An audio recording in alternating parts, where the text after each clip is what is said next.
तो दोस्तों आज हम दोनों बाप बेटे जा रहे हैं देपालपुर श्री हरि 24 अवतार मंदिर के दर्शन करने के लिए। तो आपको पूरा व्यू बताएंगे कि श्री हरि के दर्शन कैसे करने हैं। और हम आज 2 ही सदस्य जा रहे हैं।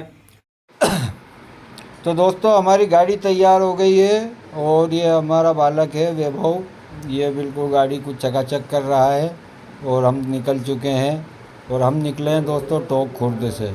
टोंक खुर्द से करीब 100 किलोमीटर पड़ता है देपालपुर, मगर देपालपुर का निकटतम रेलवे स्टेशन इंदौर है दोस्तों। इंदौर से 45 किलोमीटर के समथिंग है डायरेक्ट सीधा। और इंदौर से आपको बसें और टैक्सियाँ सभी अवेलेबल मिलेगी और निकटतम एयरपोर्ट भी इंदौर है। वैसे उज्जैन रेलवे स्टेशन भी ज़्यादा कोई दूर नहीं है, करीब कोई 55-60 किलोमीटर के समथिंग है। आप उज्जैन से भी जा सकते हैं, इंदौर से भी जा सकते हैं। दोस्तों हम यहाँ रास्ते में पानी पीने के लिए रुके हैं और फिर हमने पेट्रोल डलवाया। पेट्रोल डलवा के आगे निकले दोस्तों, तो हमको एक स्थान मिला। तो ये मैं ये स्थान का व्यू आपको बताऊंगा। ये है दोस्तों ग्राम बनेड़िया। यहाँ पर एक बहुत ही प्रसिद्ध और फेमस जैन मंदिर है। यहाँ की कहावत है कि ये जैन मंदिर आकाश मार्ग से उड़ के जा रहा था, तो किसी संत ने इसको तालाब के किनारे स्थापित किया था दोस्तों। तो हमने सोचा थोड़ा सा आपको जैन मंदिर का व्यू बता दें। और इसके निकट में तालाब है, ये तालाब का व्यू भी है दोस्तों। अब जैन मंदिर से देपालपुर काफ़ी करीब है दोस्तों। और ये समझिए हम लगभग देपालपुर में ही आ गए हैं। और ये 24 अवतार की आपको झलकियाँ नज़र आना स्टार्ट हो गई है और हम 24 अवतार मंदिर की तरफ जा रहे हैं। तो बोलिए ओम नमो नारायण। तो दोस्तों हम मंदिर प्रांगण में पहुंच चुके हैं और ये यहाँ पर सारी पार्किंग की व्यवस्थाएं हैं। बाइक और 4 व्हीलर कुछ भी आप यहाँ पार्क कर सकते हो और निःशुल्क है, इसका कोई चार्ज आपको नहीं देना होगा। और बगल में छोटी मोटी दुकानें लगी हुई है जिसमें खाने पीने की चीज़ें और बच्चों के लिए खिलौने वगैरह सब मिलेंगे। तो हम यहाँ पर गाड़ी पार्क करेंगे और फिर बढ़ते हैं दोस्तों मंदिर की ओर। तो जैसे ही मंदिर की ओर बढ़ते हैं, ये गेट है, यहाँ पर ऑफिस बना हुआ है और सामने आपको शिखर नज़र आ रहे हैं, वो 24 अवतार मंदिर है दोस्तों। ये देखिए आप, पूरा 24 अवतार मंदिर है और ये इतना बड़ा है कि इसको एक कैमरे में लिया नहीं जा सकता है। करीब करीब ये 16 बीघा जगहों में बना हुआ है और करीब इसमें 100 से ऊपर गाँवों से डोनेशन आया है और 100 गाँवों के डोनेशन के सहयोग से इस मंदिर का निर्माण हुआ है दोस्तों। और इस मंदिर के निर्माण में काफ़ी लंबा समय लगा है। सन 1998 में इसकी नींव रखी गई थी दोस्तों और 2013 में ये पब्लिकों के लिए ओपन किया गया था। उसके बाद ये जैसे ही अपन घुसते हैं गेट में, सबसे पहले आपको श्री हनुमान जी के दर्शन होते हैं। ये हनुमान जी का यहाँ पर मंदिर बनाया हुआ है और ये सब पब्लिक भी आ रही है। और आज सोमवती अमावस्या का शुभ दिन है दोस्तों। सब महिलाएं यहाँ पीपल वृक्ष की पूजा करती है, तो महिलाओं की इसलिए यहाँ पर काफ़ी भीड़ जमा हो चुकी है। और वैसे भी यहाँ साल भर, पूरे वर्ष भर भीड़ काफ़ी रहती है, दूर दूर से सैलानी यहाँ आते हैं। तो दोस्तों अब मैं आपको 24 अवतार मंदिर के दर्शन करवाता हूँ। तो जैसे ही हम यहाँ से टर्न लेंगे, सामने आपको 24 अवतार मंदिर पूरा नज़र आ रहा है और ये काफ़ी महिलाओं की भीड़ भी नज़र आ रही है। और यहाँ पर दोस्तों फव्वारे लगाए गए हैं बच्चों के मनोरंजन के लिए। बच्चों को फव्वारे में बहुत अच्छा लगता है। देखिए सब बच्चे फव्वारे के आसपास है और फव्वारे के अंतिम छोर पर एक बड़ा सा शिवलिंग है जहाँ पर महिलाएं सब पूजन कर रही है, क्योंकि आज का दिन भी सोमवती अमावस्या का है, शंकर भगवान का दिन है। तो सभी महिलाओं की वहाँ काफ़ी भीड़ है। मैं आपको शिवलिंग के भी दर्शन करवाऊँगा और भगवान श्री नारायण, लक्ष्मी नारायण के भी दर्शन करवाऊँगा। आप मेरे साथ वीडियो में बने रहें।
तो दोस्तों हम आ गए हैं श्री हरि विष्णु के दर्शन के बिल्कुल सामने निकट, और कितना मनोरम दृश्य है, कितना सुंदर लग रहे हैं मेरे सरकार।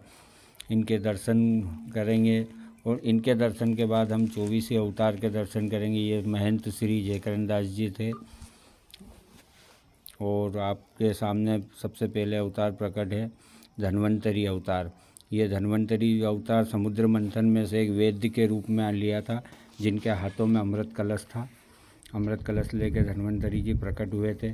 और कूर्म अवतार में एक कश्यप का कछुए का अवतार भगवान श्री हरि ने लिया था, जिनके पीठ पर रखकर मंदराचल को मथा गया था और समुद्र मंथन संपन्न किया गया था।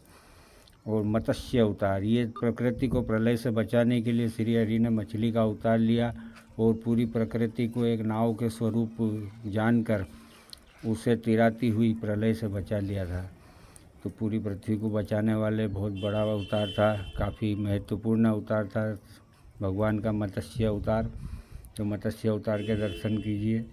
अब हम चलते हैं अगले अवतार की ओर।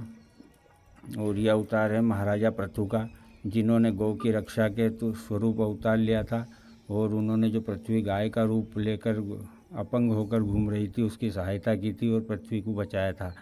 और जैन धर्म के संस्थापक के रूप में भगवान श्री हरि ने ऋषभदेव का अवतार लिया था। ऋषभदेव के रूप में उन्होंने जैन धर्म की स्थापना की थी। यहीं से जैन के अनुयायी बढ़े और ऋषभदेव के अनुयायी बढ़े, जो आगे जाकर महावीर कहलाए। ये महावीर हैं जिनका जन्म का नाम ऋषभदेव था।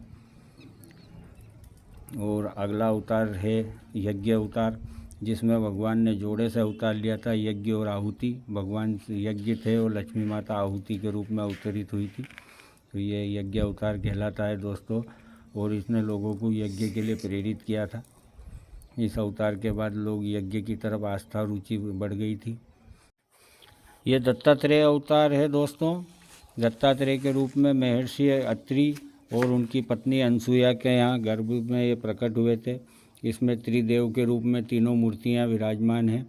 3 मुख है दत्तात्रेय जी के।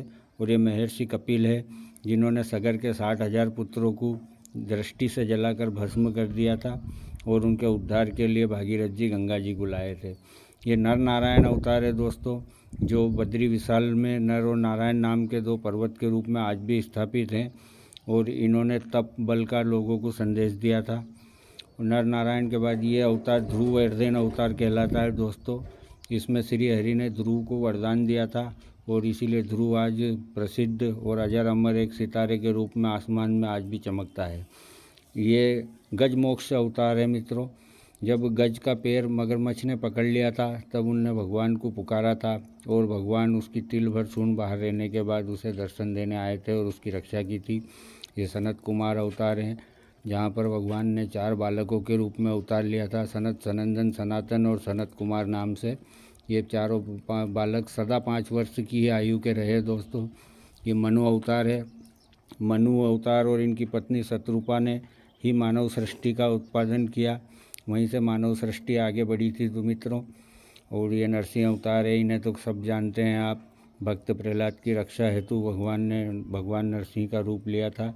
तो नरसिंह अवतार काफ़ी प्रसिद्ध फेमस अवतार है। और ये है वामन अवतार, जिसमें एक वामन बालक के रूप में भगवान ने जन्म लिया था, जिसे कहते हैं छोटा पटाखा बड़ा धमाका। इन्होंने 3 पग में पूरी दुनिया नाप दी थी, और इन्हें किसी परिचय की आवश्यकता नहीं है। ये भगवान परशुराम है, जो अनादिकाल तक काफ़ी लंबे समय तक पृथ्वी पर विचरण करते रहे। ये महर्षि व्यास है, जिन्होंने महाभारत कथा की रचयिता है ये। इन्होंने अपने मुख से बोली थी महाभारत, और गणेश जी ने लिखी थी दोस्तों। और ये अवतार हंसा अवतार है, जो सभी संतों को वेदों का ज्ञान देने के लिए भगवान ने हंस के रूप में अवतार लिया था। और ये अवतार तो सभी जानते हैं, रावण का उद्धार, जनता को मर्यादा का पाठ पढ़ाना, इसलिए मर्यादा पुरुषोत्तम राम कहलाए। साथ में लक्ष्मण और सीता मैया है। और ये बांसुरी वाले हैं, भगवान श्री कृष्ण ने मथुरा में जेल में अवतार लिया था और सभी भक्तों का उद्धार किया था। महाभारत युद्ध के संचालक कहलाए। इसके बाद हयग्रीव अवतार, हयग्रीव नाम के राक्षस को मारने के लिए हूबहू उसके हम शक्ल बनकर ये अवतरित हुए थे। हयग्रीव को वरदान था उसके हमशक्ल ही उसे मार सकता था। और ये बड़ा अवतार है जिसे पृथ्वी को रसातल से निकालने के लिए और हिरण्याक्ष को मारने के लिए हयग्रीव अवतार भगवान ने धारण किया था। यह अवतार गौतम बुद्ध अवतार है जिन्होंने बौद्ध धर्म की स्थापना की और बौद्ध धर्म के आज दुनिया में काफ़ी अनुयायी हैं। ये भगवान बुद्ध के दर्शन करने के बाद हम अंतिम अवतार कल्कि अवतार की ओर बढ़ रहे हैं। ये अवतार अभी होना शेष है दोस्तों। यह अवतार अभी कल्पना से इनकी मूर्ति बनाई गई है। ये मंदिर के पीछे का दृश्य है और साथ में गौशाला है। मगर दोस्तों इसमें एक अवतार सम्मिलित नहीं है। कुछ पुस्तकों में जो मोहिनी अवतार को भी मुख्य 24 अवतारों में जगह दी गई है और जो गज मोक्ष अवतार है उन्हें अंश अवतार माना गया, उन्हें मुख्य 24 में जगह नहीं दी गई है। और किसी ग्रंथों में नारद को भी विष्णु का द्वितीय अवतार बताया गया है और उन ग्रंथों में आपको ध्रुवर्धन अवतार को भी 24 अवतार में स्थान नहीं दिया गया है। तो दोस्तों ये 24 अवतार मंदिर था दोस्तों, आपने दर्शन किए और आप लोगों को वीडियो कैसा लगा कमेंट्स में ज़रूर बताएं। और इसी प्रकार के वीडियो आगे भी हम आपको बताते रहेंगे। उसके लिए हमारे चैनल को सब्सक्राइब करें और वीडियो आप लोगों को पसंद आया तो लाइक करें और सभी 24 अवतार मंदिर के दर्शन करने ज़रूर पधारें। ये आने वाले समय में 5वां धाम होने वाला है। ठीक है दोस्तों, फिर मिलते हैं। जय हिंद दोस्तों।